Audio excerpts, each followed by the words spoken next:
Okay, guys, we're going to talk a little bit about just a standard knockoff chip shot here.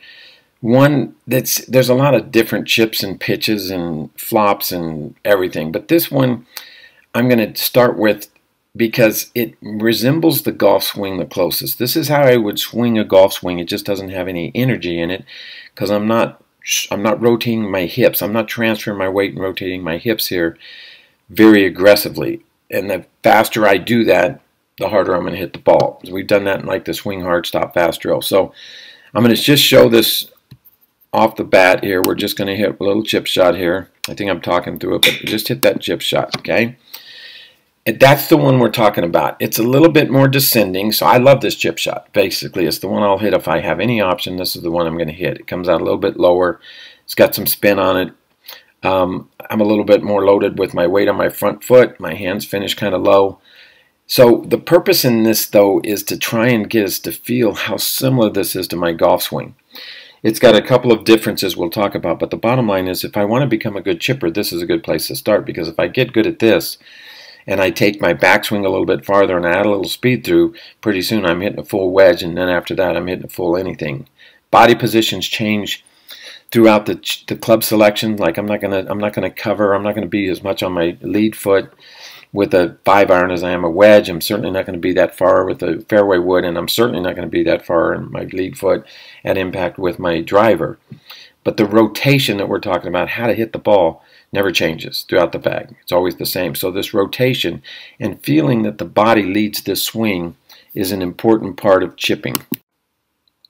Okay, we're going to talk a little bit about the setup before I even hit the chip and why I set up the way I set up. And I suggest you kind of at least feel that way when you're hitting your chip shots, at least some of them. Other than the weight being a little more forward on this one, if I'm going to hit it a little bit higher, I'll be a little more even. So let's just talk about the one where I'm kind of trapping the ball a little bit more of an attack angle. It's down into it more. It's a little more leading edge. You can open it up to still catch the bounce, but the bottom line is I'm still attacking it from a steeper angle. So I start here with talking about my feet being a little bit closer together, and the reason I want to do that is I'm transferring my weight during a chip shot pretty significantly to my front foot in a very short period of time. So if I have a wide stance, that's really hard to do. But with a narrow stance, all I got to do is just move my hips, just open my hips, and I'm on the front foot. So I'll show you what I mean. Boom, I'm on the front foot here. All I got to do is move it, and I'm on the front foot. If I stand wide, it is very difficult to get that weight pushed through. So that's why I'm on that position. Now what I'm going to talk to you about is why do I open my hips up, push forward at setup? Well, if I was making a full golf swing, and this isn't, and I was going to the top of the backswing, watch what would happen. I would go up here. My body weight would naturally want to lean into that left side. I'd push in there before I start coming down on a wedge in particular. This is the cover part we're talking about. This is what I would do for the wedge that I certainly wouldn't want to do for a driver. So I'd come in here, load into that, and then I would start rotating my hip. Now you see my hips rotating, bringing the club back down. That's one of the things with a lot of the drills we're working on. We're trying to get a feel. Why does my club return to the ball? Well, it's because my body's rotating. So I would be in a golf swing somewhere in about this position right here by the time my club got into the position right there, just starting into the second quadrant. And we talk about quadrants. If you don't understand what I'm talking about, second quadrant, you have to watch some of my other videos. So in this lower area of the golf swing, the problem is with the chip shot, I'm only going to take the club back about this far. That's about the extent of where the club's going to go, maybe a little bit farther. But my arm, if I had my left arm on there, certainly that's about as far as my arms or my hands are going to go. I may have the club up here because I've set my wrist at that point, but my hands are going to be about in the same position. So this body position is a really good position for me to start a chip in. So my feet are a little bit open here. They're a little bit open to the target line. My hips are significantly open to the target line, and I have pushed. You can tell I've got this knee kicked in. I've got a fair amount of weight on this front side. So I'm going to set up at address at that position. Now I'm going to set up that way. So watch, I'm going to push that hip open.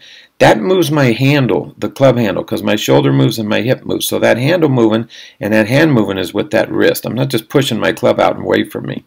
So in that position there, now I feel like I'm in the same position I was a minute ago with my body.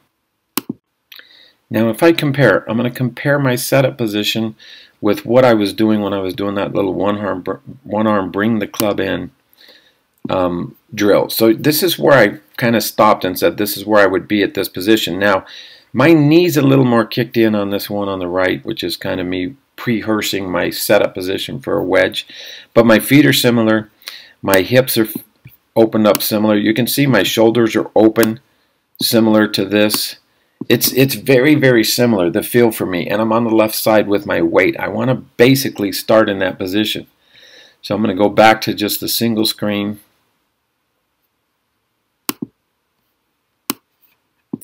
And from here, all I feel like now is I want to pick this club up and move my arms back as far as I need to move them for the chip shot I'm hitting.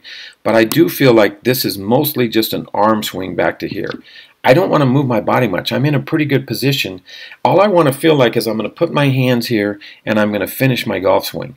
So I'm already in this downswing position here. So I just want to feel from here like I pick the club up, put it right there, okay? And then I just finish my golf swing.